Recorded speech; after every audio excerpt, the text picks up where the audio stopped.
डाल देंगे। और ऐसे में इसको पब्लिकली करने वाला हूँ। तो मैं आप सबसे रिक्वेस्ट कर रहा हूँ, चाहे जो भी है,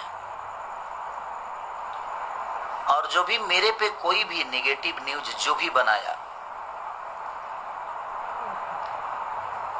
बहुत प्यार करूंगा उसको। मैं इतना प्यार करूंगा कि शायद उस मेरे प्यार से तबाह हो जाएगा। ये क्लियर जान लो आप, चाहे वो कोई भी हो।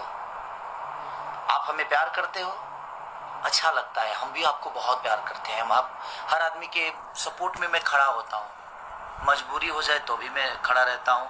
अगर खुश में आप हैं तभी मैं आपके साथ रहता हूँ। मैं हर वक्त आपके साथ रहने की कोशिश करता हूँ। अपने काम में ज़्यादा व्यस्त रहती है, इसीलिए हर चीज़ पे आदमी, मैं फेसबुक देखता नहीं, सिर्फ लाइव आता हूँ कभी कभी, या मैं इंस्टाग्राम पे आता हूँ या इस पे आता हूँ।